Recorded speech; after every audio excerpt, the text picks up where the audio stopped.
اس زمانے میں پڑھے لکھے لوگ کم تھے، اور دوسرے جو لڑکیاں زیادہ آتی تھیں نا وہ پڑھے لکھے گھرانوں سے نہیں آتی تھی، وہ اور جگہوں سے آتی تھی. تو وہ ایک لوگوں کے ذہن میں ایک امپریشن قائم ہو گیا تھا. حالانکہ اگر آپ فلم انڈسٹری پہلے کن جگہوں سے آتی تھی، مطلب I am not clear, sorry to interrupt, اور ان جگہوں سے، ان جگہوں سے نہیں سمجھ، اگر آپ میرا اشارہ بھی نہیں سمجھتی تو نہیں سمجھی میں، مطلب یہ اس بازار سے آتی تھی. اب آپ کہیں گے کون سا بازار؟ نہیں میں نہیں بولوں گی، ہیرا منڈی. ہاں اچھا. تو وہ ظاہر ہے وہ پڑھی لکھی نہیں ہوتی تھیں، اور ان کے ذہن میں دیکھیں بات وہی والی بات ہے کہ میری اپنا ذاتی نظریہ یہ ہے کہ اچھائی کوئی کسی کی ملکیت نہیں ہوتی.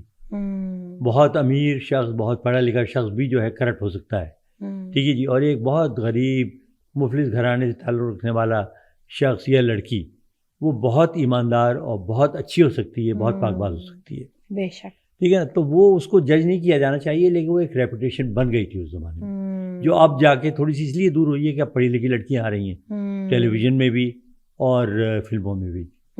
مگر بات یہی کہ اب بھی ہم کمپیئر نہیں کر پاتے کہ کون صحیح کام کرنا چاہتا ہے، کون صحیح راستہ اپنانا چاہتا ہے، کون. اچھا میں نا اس طرح کی باتوں کو ویسے ترجیح نہیں دیتی، مگر میں یہ ضرور کہتی ہوں کہ آج بھی اگر کوئی پڑھی لکھی لڑکی کام کرنا چاہے اور شرافت سے کام کرنا چاہے تو مجھے نہیں لگتا کہ اس کو کوئی روکے گا، کیونکہ کوئی زبردستی ہاتھ پکڑ کے تو آپ کو نہیں لے کے جائے گا نا ادھر کونے پہ آؤ. جب تک آپ کی اپنی خود کی رضامندی شامل ہے. اپنے اوپر ڈیپینڈ کرتا ہے. دیکھیے میں کوئی ذاتی وہ شیخی نہیں بگاڑ رہا، میں یہاں اکیلا رہا لاہور میں، گھر والے کراچی چلے گئے تھے اور زیادہ تر میں اکیلا رہا. اس کے بعد ٹورس پہ بھی اکیلا رہا، ٹھیک ہے جی. تو لیکن دنیا کی کسی برائی کو ہاتھ نہیں لگایا، ٹھیک ہے جی. میری ریپوٹیشن بجائے میرے منہ سے سننے کے کسی ریڈیو ٹیلی ویژن پورے لاہور کے کسی بندے سے پوچھ لیں، ٹھیک ہے نا، تو وہ گواہی دے گا. یہ اپنے اوپر ہوتا ہے، اخلاقیات سے، آپ کے لہجے سے، آپ کی تربیت سے پتہ چلتا ہے، یہ اپنے اوپر ہوتا ہے. تو آپ نے بڑی اچھی بات کی کہ آپ نے کوئی آپ کو کونے میں تو نہیں لے جائے گا زبردستی. ہاں یہ بات. تو یہ چیز یہ ہے. تو اس لیے ہمیں جج کرنا بھی نہیں چاہیے، اور کسی کے بارے میں سمجھتا ہوں پہلے سے یہ ڈیسائیڈ بھی نہیں کر لینا چاہیے کہ جو ہو یہ لڑکی تو خراب ہے یا یہ لڑکا تو خراب ہے.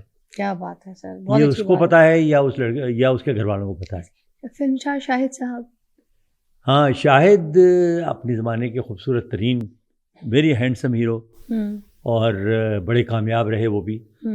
اور شاہد سے میری پہلی ملاقات بڑے مزیدار اس میں ہوئی. میں ہاول روڈ پہ فلموں کے پروگرام کیا کرتا تھا، تو ایک جرنلسٹ ہوتے تھے، ایک رسالہ نکلتا تھا شمع لاہور سے، اس کے ایڈیٹر تھے جمیل قریشی صاحب. وہ شاہد کے فیملی فرینڈ تھے. وہ شاہد کو لے کر آئے، کہنے لگے کہ یہ اپنی فلم میں آ رہے ہیں، عباس نوشہ کی ایک فلم ہے ایک رات، اس کے ہیرو ہیں، تو ان کو ذرا ڈائلاگ ڈیلیوری سکھا دو. لیکن وہ کچھ ایسا ہوا، میری بھی مصروفیات بہت تھیں اس زمانے میں، ٹیلی ویژن پہ خبریں پڑھنی، پروگرام کرنے، کمرشل سروس کرنی، کہ وہ میں تو نہ سکھا سکا، لیکن ماشاء اللہ وہ خود سپر ہٹ ہو گئے.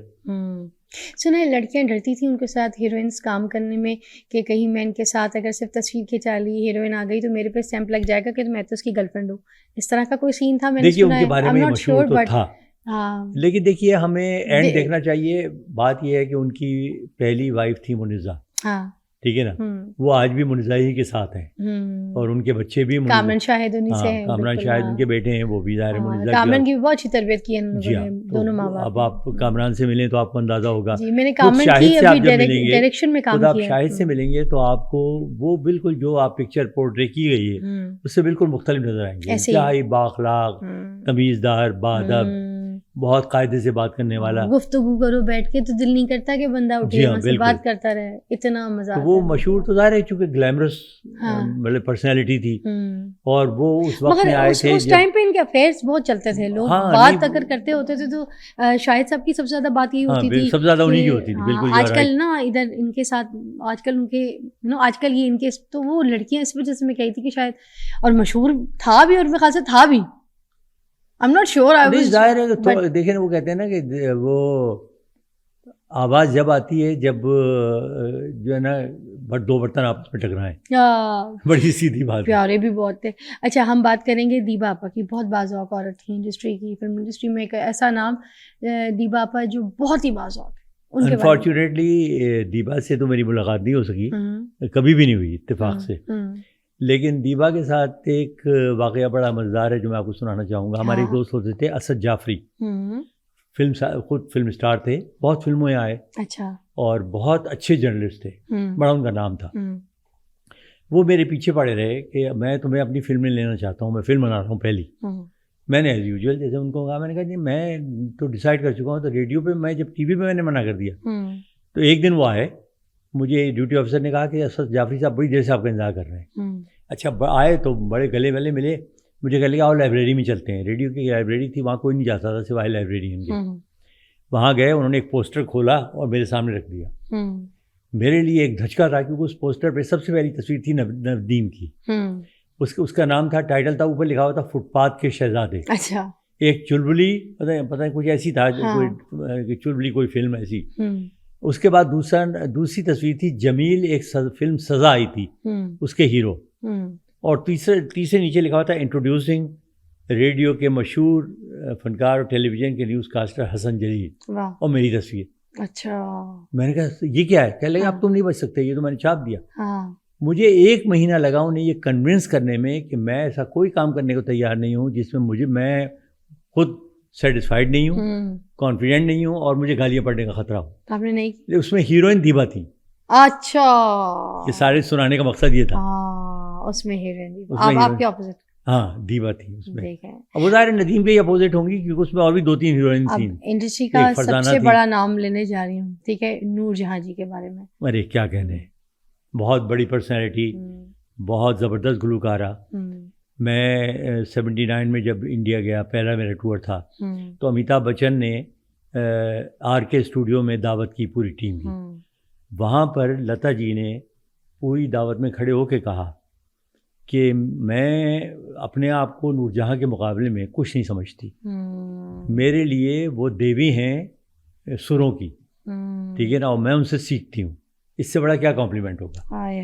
اور حالانکہ بہت ڈیفیکلٹ پرسنالٹی تھی. میرا ایک مرتبہ ان سے بہت طویل رفاقت کا اتفاق ہوا. میں ایک نیا چینل کھلا تھا NTM, اس کے لیے میں نے 6 ستمبر شوز کیے تھے. وہ ISPR اور NTM کی جوائنٹ پروڈکشن تھی, اور میں اس کا اینکر بھی تھا, اور ساتھ میں وہ تحریر بھی میری تھی, لکھا ہوا بھی میرا تھا. تو ہم لوگ PC راولپنڈی میں 4 دن ٹھہرے. تو ظاہر انہیں بتانا ہوتا تھا کہ ہم یہ سوال کریں گے, یہ ڈسکس کریں گے. تو وہ بہت ہی اچھی طرح پیش آئیں. شاید اس کی ایک وجہ یہ بھی تھی کہ ان کا جو بڑا بیٹا تھا, وہ بڑا بیٹا تھا ان کا, اس سے میرے بڑے اچھے تعلقات تھے, اکبر. اچھا, تو وہ ظاہر اکبر کی بھی بریفنگ ہوگی, لیکن بڑی محبت سے پیش آئیں, اور انہوں نے بڑی مزیدار باتیں بھی کی اس میں جو عام طور پہ وہ نہیں کرتی. کون سے گانے پسند تھے آپ کو ان کے؟ جی